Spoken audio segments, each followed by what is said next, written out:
Voice Radio. Believe it. Barefoot and me walking, barefoot and me walking up, barefoot and me grinding, barefoot and me grinding up, barefoot and me joking, barefoot and me joking up, barefoot and me winding, barefoot and me winding up. The barefoot wine, this is the barefoot wine. The barefoot wine, this is the barefoot wine. Again. The barefoot wine, this is the barefoot wine. The barefoot wine, this is the barefoot wine. Take off your shoe, take off your shoe, take off your shoe. Put them in the air, put them in the air, put them in the air. Take by your toe, take by your toe, take by your toe. Pelvis galore, pelvis galore, pelvis galore. The barefoot wine, this is the barefoot wine. The barefoot wine, this is the barefoot wine. The barefoot wine, this is the barefoot wine. The barefoot wine, this is the barefoot wine. Now, stamp on the ground, stamp on the ground, stamp on the ground. Make this go round, make this go round, make this go round. Stamp on it long, stamp on it long, stamp on it long. Let me see that. The barefoot wine, this is the barefoot wine. The barefoot wine, this is the barefoot wine. Again. The barefoot wine, this is the barefoot wine. The barefoot wine, this is the barefoot wine.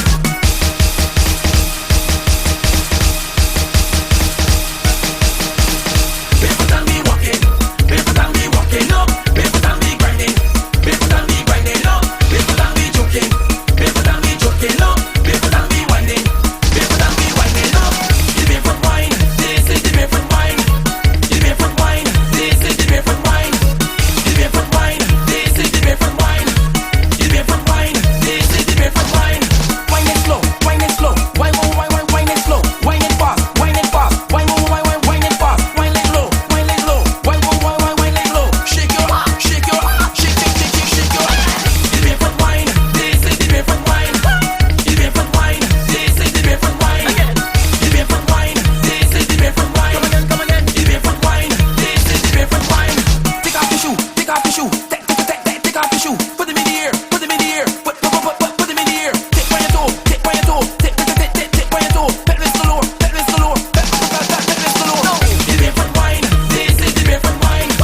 The barefoot wine, this is the barefoot wine. Again. The barefoot wine, this is the barefoot wine. The barefoot wine, this is the barefoot wine. Barefoot and me walking, barefoot and me walking up, barefoot and me grinding, barefoot and me grinding up, barefoot and me joking, barefoot and me joking up, barefoot and me winding, barefoot and me winding up. The barefoot wine, this is the barefoot wine. The barefoot wine, this is the barefoot wine. The barefoot wine, this is the barefoot wine. The barefoot wine, this is the barefoot wine. Again. The barefoot wine, this is the barefoot wine. The barefoot wine, this is the barefoot wine. The barefoot wine, this is the barefoot wine. Come again. The barefoot wine, this is the barefoot wine.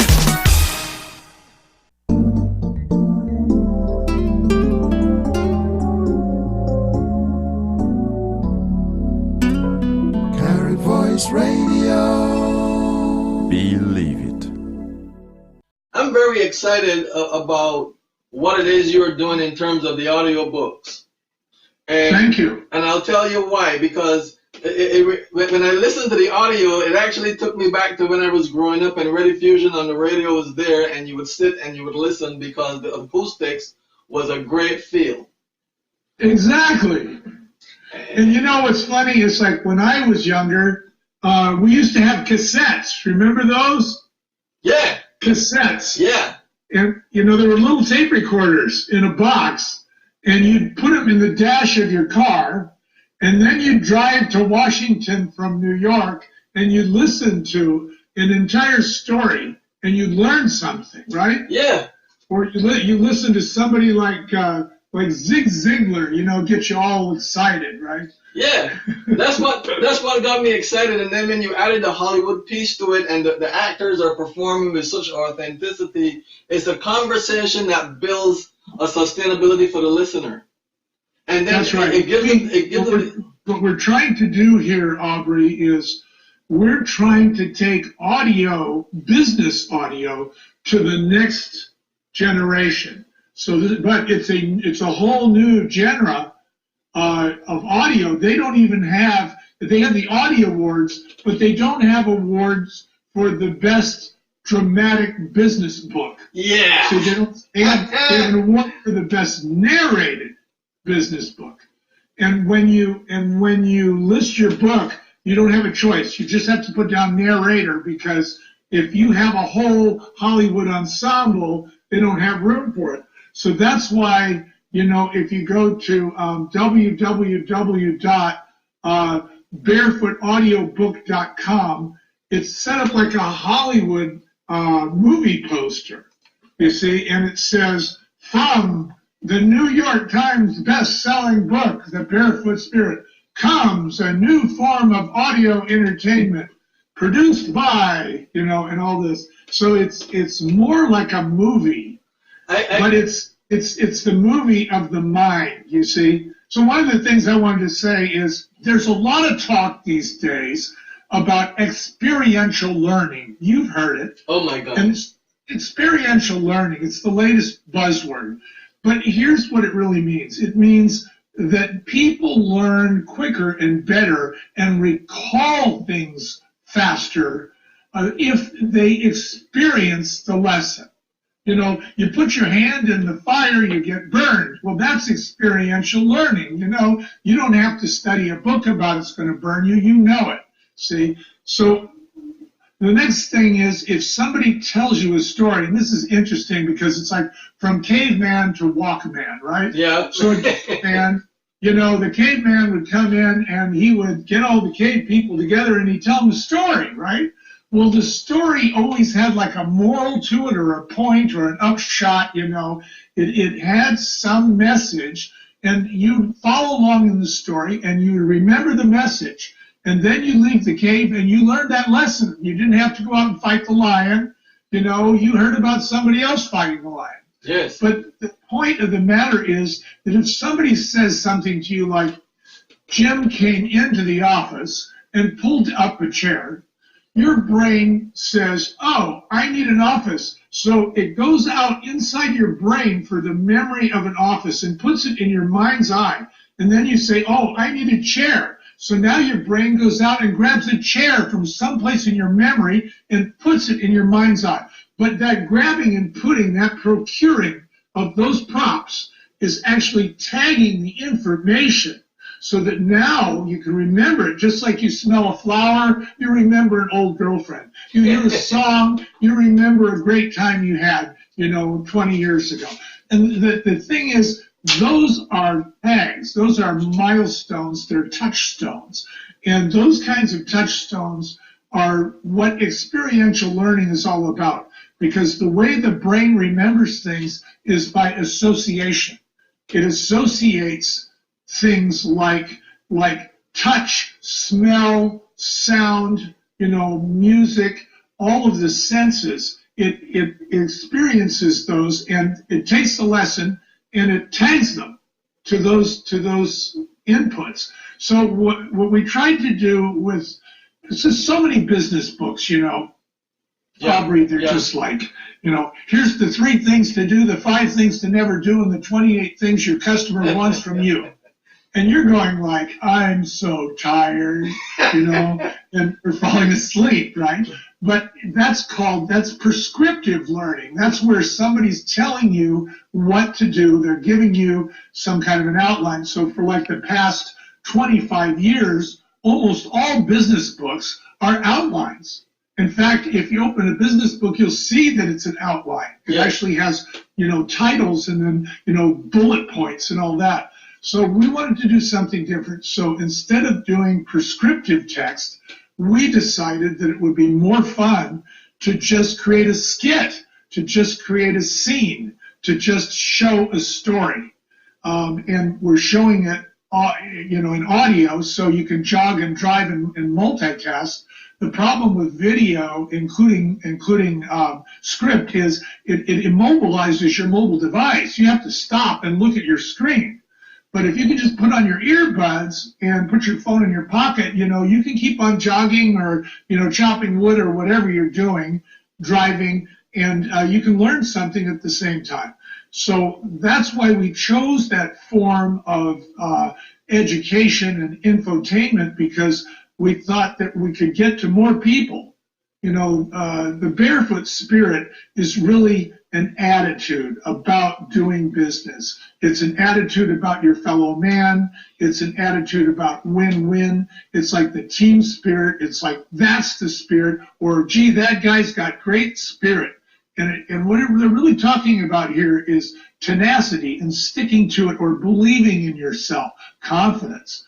And so that's what we need more of in this world. And I'm telling you, if the Caribbean's going to rebuild, they need the Barefoot Spirit. And I hope that they all have an opportunity to listen to this, to the stories, and to just say, oh my God, look at what's going on here. And then they can draw their own conclusions and apply them in their own lives.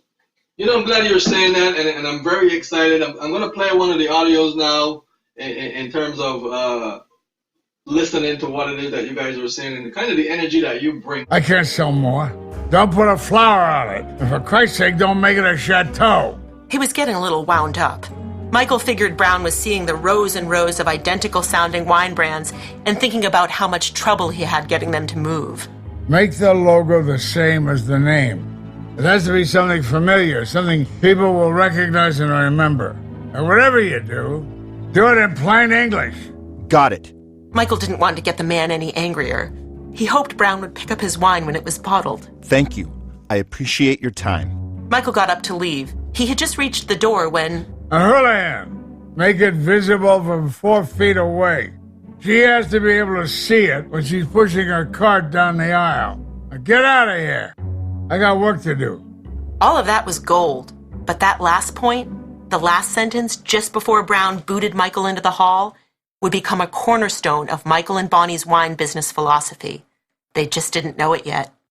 The experiential model is very important. I was a student of that model for 30 years ago. And at that point in school, when they were saying to me, that you're going to a school that nobody understands what you're doing, and now it's one of the 100 top type colleges in the United States. And the beauty of what I do with my workshop is I actually integrated your Barefoot Spirit model into my classroom stuff. And this is what got me so excited when you called and said, Aubrey, this is what we're going to do. This is what it's going to look like. And I got really excited. As a matter of fact, I got a lot of people buying Barefoot wine. But no, by the way, and I just made some chicken with some Barefoot wine in it. And I'm going to eat it after we talk. But you're taking your own experiential education in terms of what you created when you had the Barefoot Spirit, because I remember what we talked about, and you're migrating it into a field of adventure that everyone can engage and actually learn and apply and achieve. How do you feel about that? Well, I am thrilled that I have an opportunity in my life to take so many lessons that I learned the hard way and give them to other people, share them with other people without seeing them learn the hard way. I'm happy to save them the pain. I'm also thrilled with the idea of entertaining people because, we used to say, if you can't make them smile, don't make them whine, right? But the idea is if you can get your customer to smile and laugh, you're halfway to the sale. Yeah. And so what are we selling? We're selling concepts now. We're not selling wine. We're selling entrepreneurial concepts. The concept of really understanding the win-win-win in a situation. The concept of looking at the problem from the 10,000-foot view and seeing who else wins if I win, who suffers if I suffer, and identifying who your strategic allies are and going and packing up with those people. I think there's an awful lot of lessons that we were exposed to, but rather than just run them down to people and say, do this, don't do that, we thought it'd be a whole lot more fun to just say, here's an example of what happened. You're going to play these clips. One of the clips is a guy who happens to be Michael Houlihan. Mm-hmm. He walks into an office and he's got the same problem that most people in this world do. and that is that they fall in love with their invention or their idea or their service, whatever it is, they fall in love with it, and they're sure it's going to be a success. But they have absolutely no idea of what they really have to do to make it work until they run into those walls. So why don't you go ahead and play that clip for your audience? I think they'll get a kick. This is Michael Houlihan basically getting kicked out of the office. Yeah, Houlihan, what do you want? Michael put a bottle of Barefoot Cabernet and one of the Sauvignon Blanc on Brown's desk. We bottled the wine and want you to see it. Brown picked up the bottle of red and looked it up and down. Then he did the same with the white. This is what you asked for. There aren't any leaps or hills or rivers. It's a label she can read from 4 feet away. The logo is the same as the name. It's in plain English and easy to pronounce. It's a name she'll remember and a logo she won't forget. Michael was proud of what they'd done, in the way of a student with a good report card. Barefoot was unique, interesting, and fit everything that Brown and the others said would sell. The wine, he knew, was terrific. The label was friendly and fun. What's not to love, he thought. Brown kept looking at the bottles. He didn't say anything. The silence was uncomfortable, but Michael sat quietly. Brown looked at the bottles again, but said nothing. Michael figured it was just Don Brown being Don Brown, make everyone sweat. So, Don, how many truckloads do you want? Brown put the bottle down at his desk and looked at Michael like he was from Mars. Michael couldn't have gotten a worse look from Brown if he had clucked. Are you crazy? I can't buy this. Nobody knows this brand. Nobody's ever seen or heard of Barefoot. It's everything you asked for. Yeah? So what? That doesn't matter. No one's gonna buy something they never heard of. You gotta advertise it. If you're willing to spend $1 million on TV ads, I'll buy it from you. We don't have that kind of advertising budget. In truth, they had no advertising budget. There wasn't $100 for ads. Then you gotta go make a name for yourself. You gotta go sell it to every mom and pop store in every corner till everyone knows what Barefoot is. Michael felt like he just got hit by a brick. That'll take years. Well, Houlihan, you better get started. So basically, now the reasons that the buyer's laying out on Michael are all really believable, honest reasons. It's just that the average person, who is Michael Houlihan, is operating from the same, popular misunderstandings and misconceptions about reality. And when you go into starting your own business, believe me, you have a lot of misconceptions about reality. However, after you've been in business for 6 months, you don't have any more misconceptions. Yes, By that time, you've run into the wall. Yes. You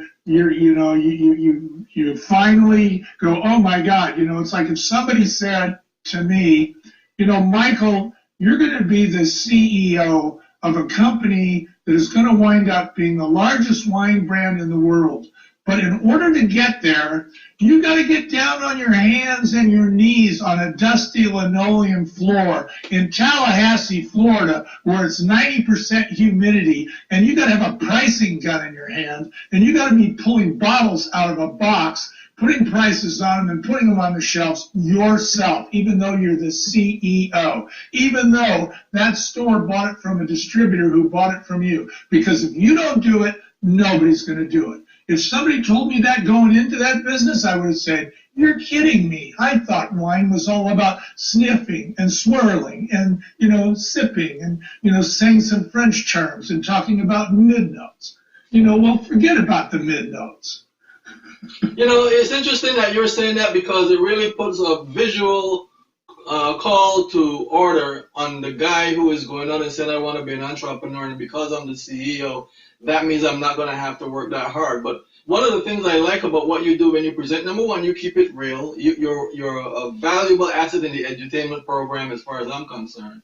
And just your humility. In terms of what you're doing and bringing Hollywood and the arts into this, what would you tell? Because just last year, I believe that $56 billion ahead of what was, and somebody can fact check me on this, but I think that's what it was. The arts superseded other entrepreneurial ventures in the United States. What would you say? Well, people want to be entertained. Times can get downright depressing. We've got climate change, we've got crazy people running countries. It can get depressing. Things aren't stable anymore. So people go to the movies. During the Great Depression is when the movie industry really got started. People were looking for an escape. So, why not use entertainment as edutainment? Hey! Why not show people? I mean, isn't this your line? Yeah. I'm stealing your line, Aubrey. No, steal it. Let me say this. What you are doing is so profound, and it takes us. We're all talking about 2020, but man, for you to be able to sit there, you're removing a chaos from the minds of budding entrepreneurs to let them understand that theory and practice has to merge with a passion that delivers the result for what the people want. A simple thing I listened to in the audio was the parking mentality that you had when you pulled into a parking lot, and that you went all the way to the other side of the parking lot to park because you respect the culture of what is required for the customer to come and park and make it easy for them to get into the store because they are the buyer. So tell me more, because I am speaking now on behalf of every entrepreneur that is in the Caribbean right now, especially when we look at what your book is talking about, at least one of the books about hard work and dedication. Bahamas is in the midst of a restructuring. And I know that these elements is what they're going to need, the power, the pride, the tenacity, to help them alleviate the stress of having to reconstruct, but knowing that the enthusiasm and the ability to have help is very important. And I think that not just what you're doing with your video, but I don't know what type of model is we can put together, and I don't think we're going to do a strategic plan during the show. But I look at the opportunity for us to utilize this, and I think you had mentioned that there's an affiliate program that you'll probably share more with me about, in terms of what people can do to buy in and understand what this model is about and how it can benefit them. Please tell me, 1, 2, 3, how does this help the people who are the buyers who want this program that you're now offering? Okay, so what this does is it provides people with not just inspiration, but it brings things down to earth. In other words, we're explaining business in really earthy, basic terms that anybody with a 6th grade education can understand. This, you don't have to know 5-syllable words. But what you do have to do is you've got to be ready to give up on some of your preconceived notions, especially popular misconceptions. Like we were talking about the CEO with the pricing down on his knees. Yes, whatever business you think you're going to get into, in order to get it started, you're going to do some things that you never dreamed were necessary to get that business off the ground. And teaching people that lesson and saying, hey, don't expect that things are going to go the way that you planned them. They're going to go the way that they have to go. So real entrepreneurial success isn't a plan. It's more of a discovery, and it's the ability to stick to it no matter what they throw at you. So you have to have a really sincere desire to get through that maze. And you're going to try a lot of dead ends, and you're going to get beat up, and things are going to happen. It's exciting, okay? It's exciting, and it's an adventure. You don't know if you're going to get out alive, but the idea is, if you've got the guts and you've got the vision and you've got the love for people, if you think that what you have to offer is going to actually help people, whether it's to recover, rebuild their houses, move whatever they have to do, feed people, give people medical care, emergency care, whatever your idea is, if you can keep focused on how people are going to enjoy it and why those values that you want to deliver are going to be appreciated by your customers, you will get through it, because if somebody puts a pricing gun in your hand, you're going to say, well, I'm doing this because I know that at the end of the day, I'm going to give people a real value, and I'm going to show them a good time, and this is what they want. And you know, that keeps you going. And also, go back to your early adopters, you know, people who bought your product first, go back to them. I used to go back to my early adopters all the time, Aubry, and I'd say, you know, Bill, would you tell me again why you think this is going to be such a big success? I really need to hear it again right now. Mm-hmm. You know, and that's one of those days when I was, you know, hanging my head and wondering what the heck just hit me in the noggin. So that's what we're really offering here, is a philosophy that says, here is a practical way to look at attitude and how your attitude can affect your outcome. You know, I'm glad you said that, because everything that you're saying applies to me in terms of what I call my perfect failure. Everything I did for several years looked like failure, but I was actually going forward in a success mode, because my mindset was being honed to understand that I come from an island and life is like a wave, so you have to learn how to swim. And I think I think you're kind of saying the same thing in terms of really practical humility. A lot of folks want to get into partnerships, and I told a guy today, partnership is worse than a bad marriage if you don't connect with the right people and have the right attitude and so on. Now, you know, whenever I have a conversation with you, I got to bring Barbados into the conversation because it's such a pivotal island. The history is so powerful, and I want to, and it's gearing itself up to be the entrepreneur nation around the world. And I want for them to understand what are some of the things that they need to do to move from the theory to the practice. And I think you mentioned them a little bit earlier, but I remember I shared with you, there's a young man who wrote a song, Barefoot Wine. I think I shared it with you. Did I share it with you, David Davis? Yes, you did. He's one of the runners. What did you think of that song? I thought it was great. I thought it was, I want to use it as my theme song. Well, I'm gonna let him know we're gonna talk about that, and let's do it, because I think we need to utilize your system as a sampling in Barbados inside of what I do for Elevate Entrepreneur, because a lot of the success pieces that I teach are taken from what I did in the classroom, and we talk about empowerment and we talk about experiential education. What I make sure I do with the students is they have to go out and face their fears and overcome their fears, and I'm like a hard taskmaster. And right now in Barbados, I have some other folks that are really graduates of the program, and they're teaching. One of them talks about customer service begins at home. Did you have to volunteer to represent your own business in terms of what customer service looked like as an entrepreneur? Can you talk a little bit about that for these Barbadians and for people in high school who are behaving inappropriately and want to? You know, this is a really great conversation, because, you know, most people think businesses fail because they don't have enough money, or they can't get off the ground, or they can't pay their bills.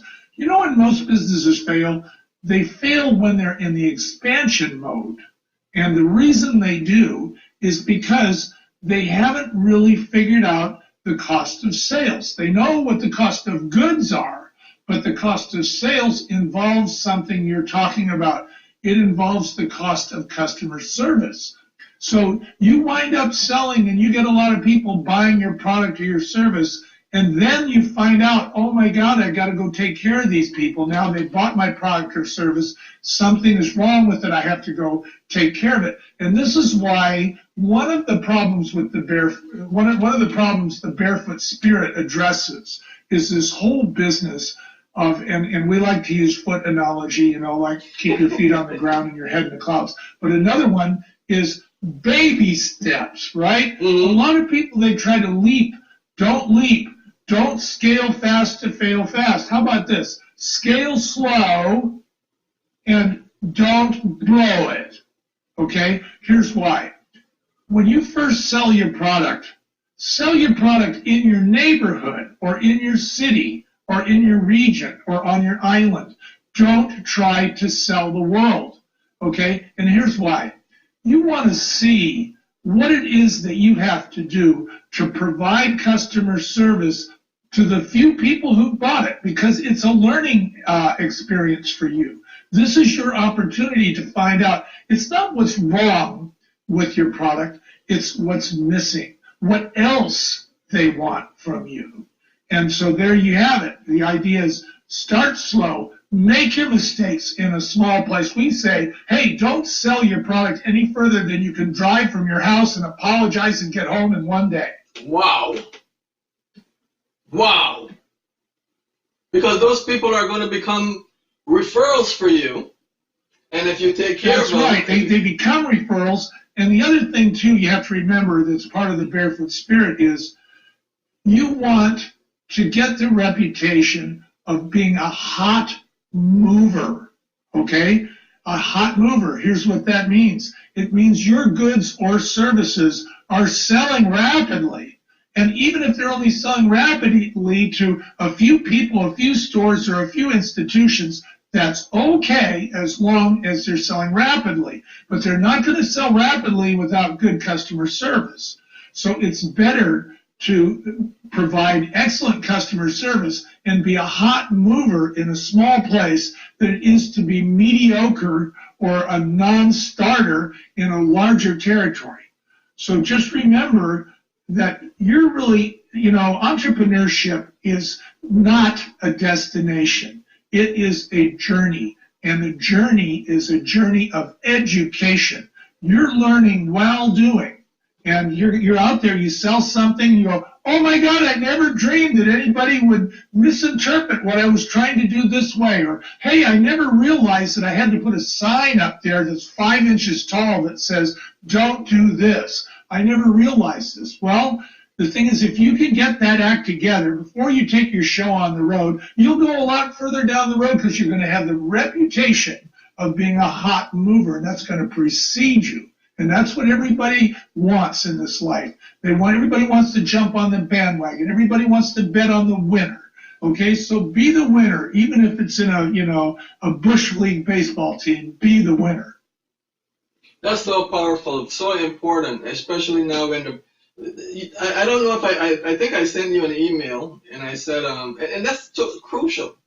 And I said to you, 2020 is the year the new Prime Minister of Barbados is asking everyone to come home. If everyone is coming home in 2020, what are we going to do when we get there? I think this book outlines how we can take care of each other from an edutainment standpoint, and also the education of practitioner and the experiential piece. I think, and I've always thought, that experiential education is a very valuable asset in terms of what education needs to look like across the Caribbean. And I'm glad that you mentioned it earlier and you reinforced that belief in terms of what we're able to do. Are you willing to join me in Barbados in June of 2020 to talk about this more, to have fun on the beach, to play some... Now I'm going to tell you something that's really interesting. Barbadians are very good actors. Oh, great. And so I'm looking at, okay, what can we do when we get to that makes a global sense and broadcast it live across the world? So, well, we've been doing something, a lot of fun lately. We've been just writing scripts that deliberately create these kind of skits like you see on Saturday Night Live or something.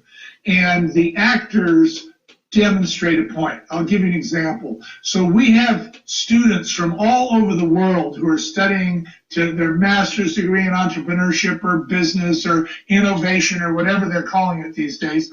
And they go to Silicon Valley. It's kind of like Main Street in Disneyland. Everybody wants to go there. They want to see, they want to see Twitter. They want to see Facebook. But, let's face it, it's a bunch of glass buildings and concrete, and it's a bunch of, campuses. And they're sitting in auditoriums and they're looking at slideshows all day. Mm-hmm. So we said, hey, at the end of that week, why don't you come up here on the Russian River in the California wine country? You can take off your shoes. You can run around in a grassy meadow in a beautiful forest next to a river, and we will talk to you about soft skills.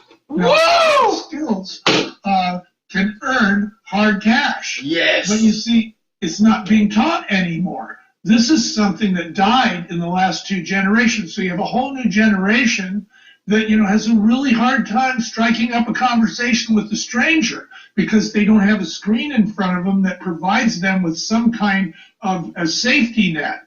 Anybody who watched Star Trek knows that you can't beam people aboard if your shields are up.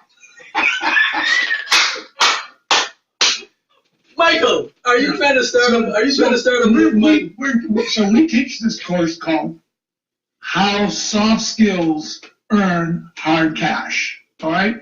And we take 2 companies, and they're both skateboard companies, and one of the companies is called Cheapskate, and the other one is called Above Board. Wow. Now, Cheapskate, they do everything wrong, and Above Board, they do everything right. And they go through, each one of these companies goes through 3 relationships, and you get to watch them. And they're the 3 relationships that every business faces, which is number 1, the relationship that you have with your vendors. Those are the people who lend you the money. Those are the people that are fronting you the goods, right? Mm-hmm. And then the relationship that you have with your employees. These are your own people. Why do they stay? Why do they leave? Why do they have great ideas, or why do they sit on their hands? Okay, and then the last relationship is your relationship with your buyers. Why do they continue to buy from you? Why are they loyal? So those 3 relationships, if you think about it, if you're practicing soft skills, and the common denominator for all soft skills is put yourself in the other guy's shoes, right? It's the golden rule. How would you like it, right? So if you can't pay your bills, you got 2 choices, okay? So Cheapskate, he won't answer the phone because he knows he can't pay his bills and he knows they're after him for money. Whereas Above Board, he calls them up ahead of time and he says, look, I can't pay my bill, but I got 5 checks coming in. They're earmarked for you, and you're going to get, my account's going to be up to date in 60 days. I know you need my money to pay your bills, and I'm putting you in a jam, and it's not going to happen again. Which one of those 2 is going to get extended credit? You see? Michael. It's going to go to the guy who cared about the person who was at risk. Yes. See? Yes. So that's what a soft skill is. Yes. It's realizing, ultimately at the end of the day, we live in a technical situation here, and we've lost, social networking has destroyed our social skills. Oh my God. You go out there on social networking, you're the person you created. You're not the real person. See? But when you're in front of somebody, you're the real person, right? And it's pretty hard to duck it, which is why so many people are afraid of meeting, in video or even by phone. Can't we do this on email or just text me?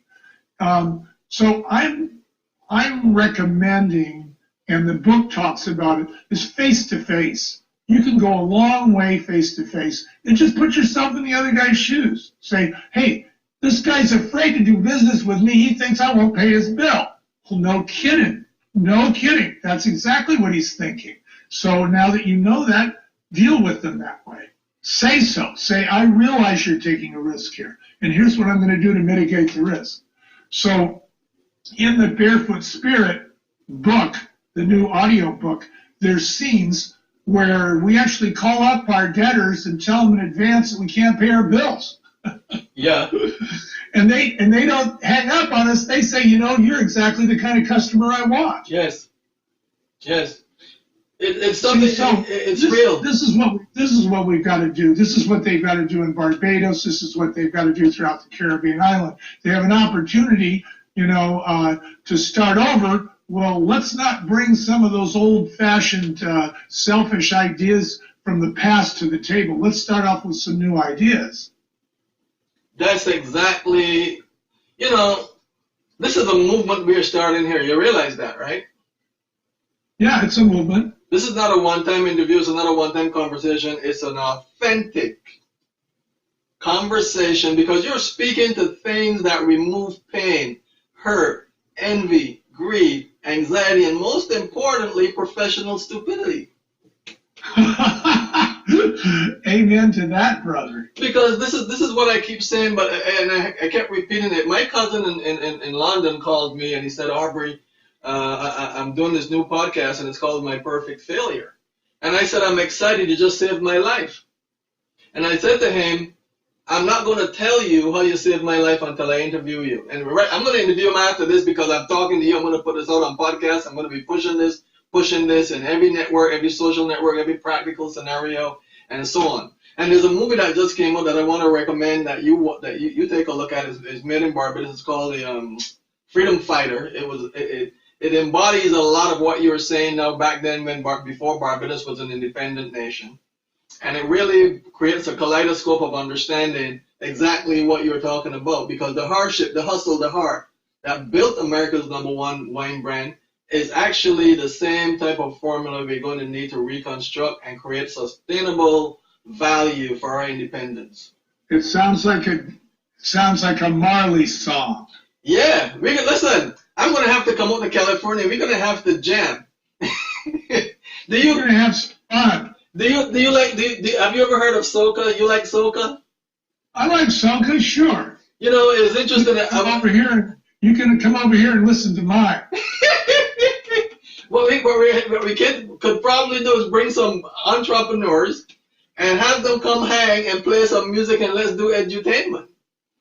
And that would be fun. What we like to do is we like to get groups of entrepreneurs and executives up at our place here for a day, and it's a seminar, and we do some play acting. We test people up, we give them props, and they play the parts. Like one group plays the part of cheapskate, right? They make the cheapest skates in the world, skateboards in the world, and then above board. They make really high quality boards, and they keep their prices down. But it's interesting whether they play the good guy or the bad guy. They both learn the lesson, you see. And then they go back to their offices and their companies, and they go, I don't want to be like cheapskate. We need to do something. We need to do that. I want in on that. All right, we're going to have some fun. That's a day. Yeah, I want in on that. So, I want to thank you for joining me again. And you know that we always have some real authentic conversations when we speak, and we're always in touch. And a matter of fact, the editor-in-chief from Entrepreneur Magazine, I'm going to give him a shout because he likes soca too. But what I like about the music is that the edutainment tells the story of the journey of frustration, envy, hate, greed, anxiety, and all the pieces I mentioned previously, but to illuminate them in terms of acting as a craft to help them understand their own value and their own experiential thing is one of the sweetest things I've heard so far. Yeah. So, we'll have a whole lot of fun when you get here. Yeah. We're going to talk more about it. We're going to set it up. I'm going to start a conversation on it and see. And you, of course, you and I, we're always in touch. So we'll kind of fine tune it and then put it out there for everyone to hear and everyone to decide, hey, do you want to come or do you want to stay? Do you want to stay? Do you want to go? Do you want to be cheapo or you want to be the guy in the high side? But one of the things in the audio that I listened to that I was extremely moved by is the visual of you with this red hair kind of deal going on, 6'2", being plummeted about in the weather. And how we need to make these short films, man. We need to. So if your listeners go to www.barefootaudiobook.com, they're going to find out that they can listen to 3 or 4 clips for free from the book. And they'll get a big kick out of that. And if they want to buy the book, they'll be buying it from our direct site.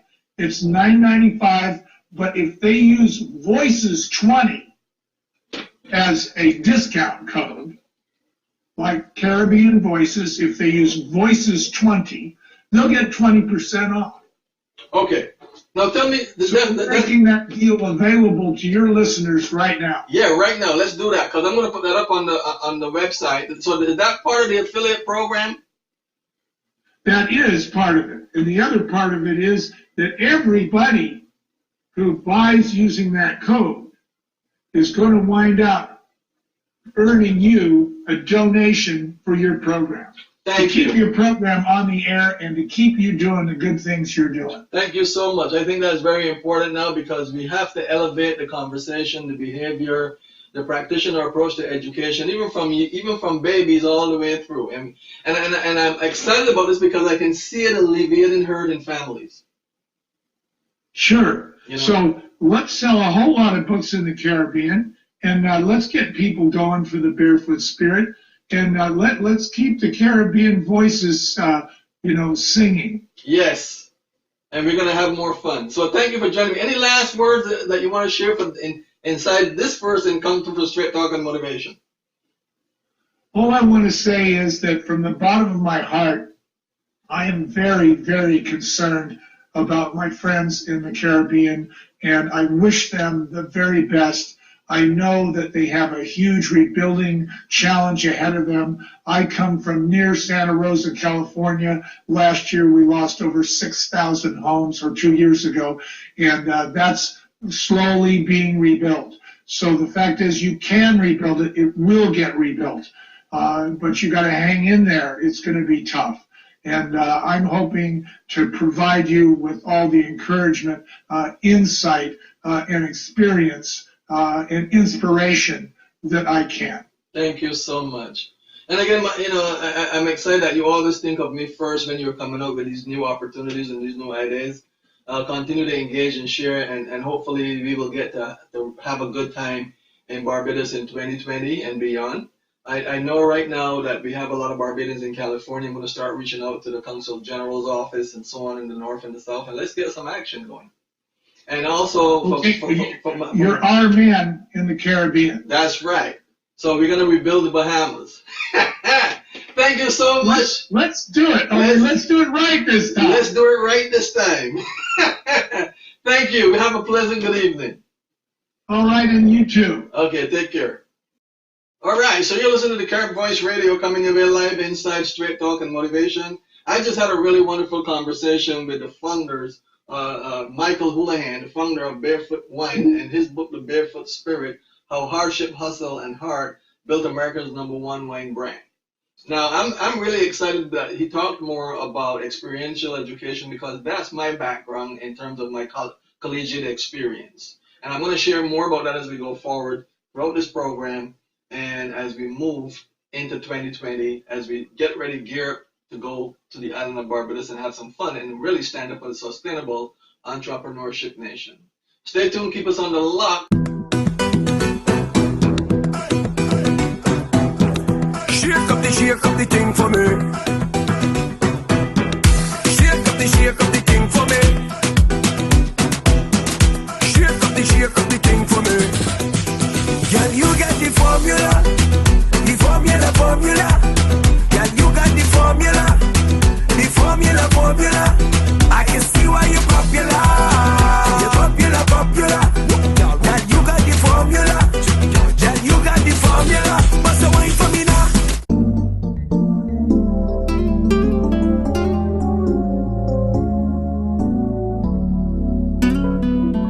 Voice Radio.